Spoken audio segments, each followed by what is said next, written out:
up, everybody? Welcome to the Fun Going Fast channel. And today, let's talk Raptors. Got 3 Raptors right here, but we're actually going to compare just 2 of them. This is my 2009 Yamaha Raptor 700r I picked up in January of 2 years ago. At the time, it was the cheapest Raptor in the Southeast that was running for $2,600. This is my 2020 Yamaha Raptor I picked up a few weeks ago. That was the cheapest new Raptor in the Southeast. The people I bought it from had ridden it for about an hour. They'd bought it in 2021, but it's a 2020 model. So I thought we'd do a quick comparison of any physical changes and then talk a little bit more about riding impressions. And is it worth buying a new one compared to a used one? So on the 09s and compared to the 2020, as you can see, physically plastics are very similar. In 2013, they made some changes to the nose, especially 2015, 2016. You can see there, moved to the triple versus the original Raptor.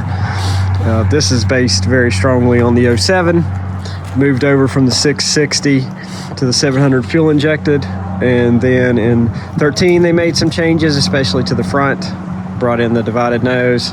And then in 15, they made some pretty significant changes around the motor. So physically, you can look very similar.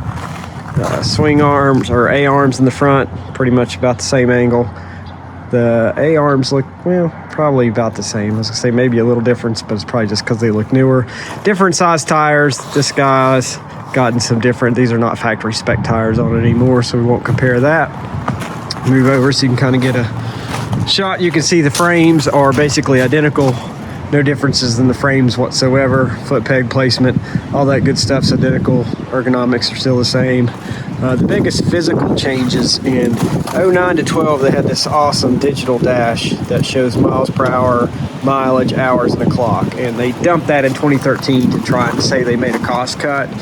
But I really hate that. Now you have to, pay $150 for a Trail Tech, which is going to look weird anyway, or just don't have it. So that's a shame. Whereas on these guys, you just have the low gas, check engine, temperature, reverse, and neutral. It's cool on both of these. Raptors all come with a computer, so it'll flash an engine code if it's having problems that you can read by the flashes, or the shop can do it on a code reader. Moving over to the other side, you can see the biggest difference exhaust-wise. In 09, they ran 2 exhaust pipes, and they got rid of that at some point, probably for the 15 model. Now we just have 1. And you can see the heat shield. I actually like the design of the heat shield on the 09 a little better, and it's how it's got that sweep to it versus this 2021, which is not quite as interesting. But otherwise, you can kind of tell pretty much exact same with the, looks like they're still using the exact same rear brake pedal. Again, ergonomically identical, reverse in the same place, handlebars the same place, ignition, all that stuff. So moving to the back, you can see the suspension again, identical. Even where the grease fittings and everything are exact same. This one has a rear axle. It's a Tusk rear axle. It's a little bit wider. It actually makes it a little bit more stable in the turns versus the factory. You can see it's a bit narrower. Probably add some wheel spacers at some point. Pretty much, same rear tail lights. So the biggest difference in 15, they changed up the engine design. They gave it about 4 or 5 more horsepower, added more compression, tweaked some things.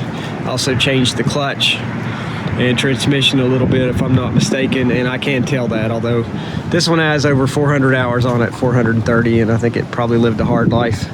So it's a little unfair to compare in that manner, but definitely riding this one, I can tell the transmission feels really good. That one actually has now a new Henson clutch on it, which feels great, and clutch feels good. Throttle, they're supposed to lighten the throttle a little bit to make the pressure a little easier. I rode it for about 2.5 hours today, and I could say I didn't, consider I haven't ridden in a few weeks, my thumb held up pretty good. We'll switch over and I'll show you some riding shots, and we'll talk about the differences in actually riding.